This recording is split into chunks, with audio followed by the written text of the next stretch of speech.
弟兄姊妹平安，今天是2022年的5月19号。今天的经文是诗篇67篇，箴言第2章1到5节，使徒行传第15章第1到第5节。今天要跟大家分享的主题是智慧的报偿。我们有许多次都讨论到智慧这个主题。那我们通常在讨论智慧是什么的时候，我们都会讨论智慧的重要性。既然我们讨论到智慧，那么就表示智慧有它的好处，所以在圣经里面才会劝勉我们去追求智慧。那么这样的讨论当中引起了我们的一个问题：智慧的好处是什么呢？一般有人说沉默是金，看破不说破才是大智慧。也有人说古人有一种智慧，少言为贵，沉默是金。虽然强调的是沉默，但是都必须有智慧。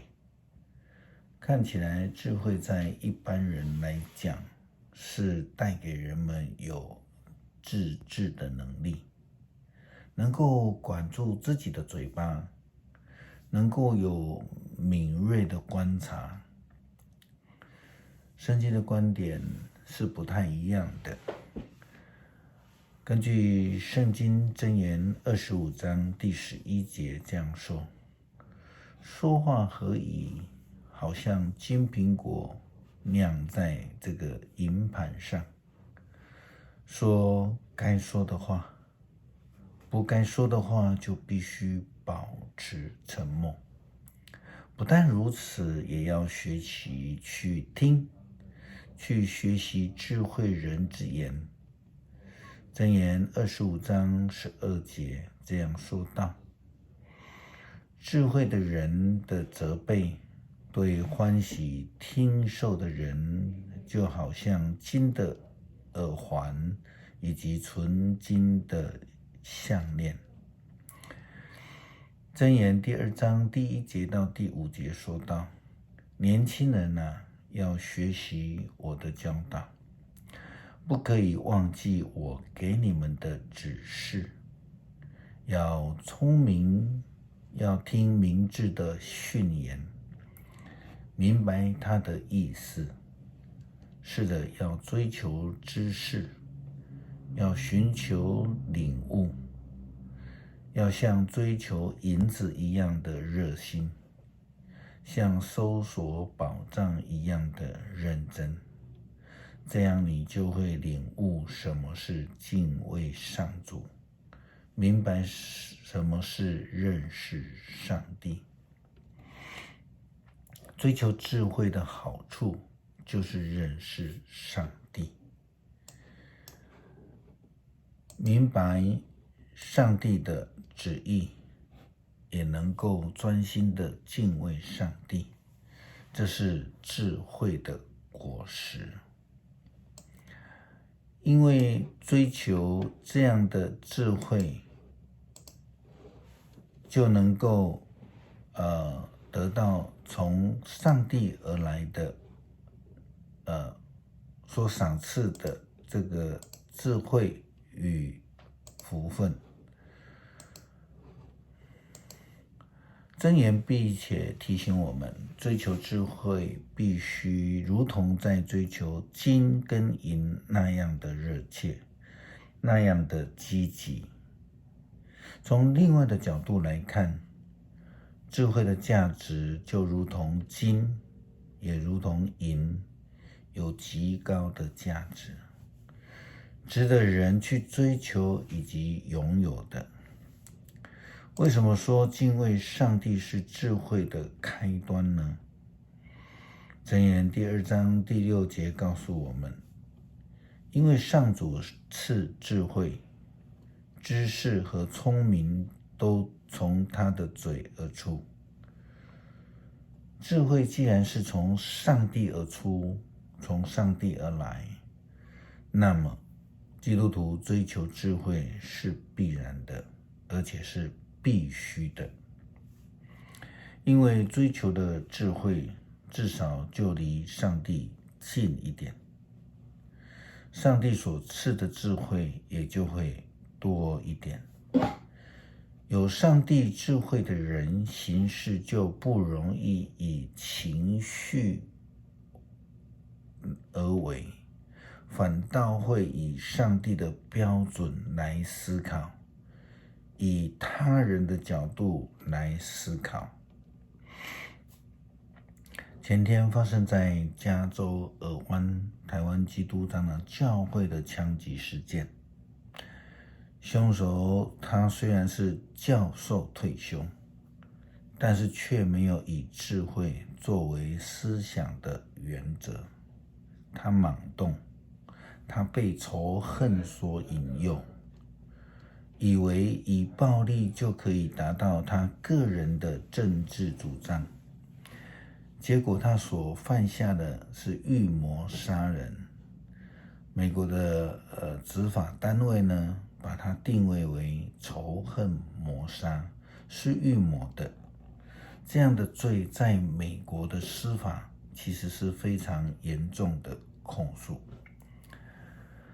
另外，我们也看到乌克兰的战争，苏俄领导人普丁以及他周遭核心的将领们，基本上他们都不是以智慧来思考形势，而是以政治私心作为决定。这样的做法不但是不智的，没有智慧，而且是非常的危险的。因为呢，这样的做法不但会使人陷入危险，也会为自己带来极大的危险。就如同苏俄一样，它不但造成了乌克兰国内的人民遭受无谓的伤害，就在此时也让许许多多的俄国军人在乌克兰反攻的时候受到伤害，甚至很多人死亡。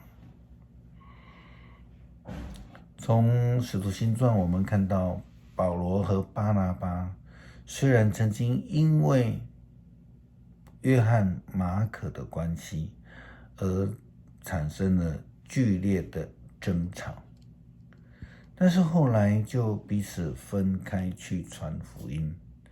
他们将焦点放在传福音上面，因为他们知道专心传扬耶稣基督救恩的福音才是智慧的开端，是上帝所喜悦的。我们看到很多人喜欢用仇恨来作为他们面对信仰的一个原则，其实这是愚笨的，并且这样的人是没有办法得到上帝的赐福。我们看到保罗跟巴拿巴虽然有严重的这个纠纷，可是他们以智慧来解决纷争，他们专心敬拜服侍上帝，以智慧的心来领受呼召，他们就努力的分道扬镳，去传扬复活的救恩，使福音广传，使万人都蒙福。诗篇67篇，上帝啊，怜悯我们，赐福给我们，求你以仁慈待我们，求你使全世界知道你的旨意，万国知道你的救恩。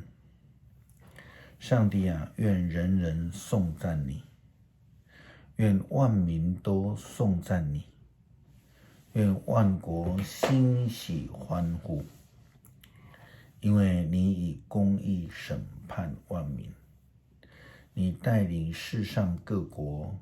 上帝啊，愿人人颂赞你，愿万民都称颂你。土地生产谷物，上帝，我们的上帝赐福给我们，上帝赐福给我们，愿天下万民都敬畏他。恳求上帝帮助我们追求智慧，因为智慧是从你而来。让我们专心一意地追求智慧，也求主帮助我们成为一位积极追求智慧的人，看重传福音的呼召，使人人都蒙福。祷告是奉主耶稣基督的圣名求，阿们。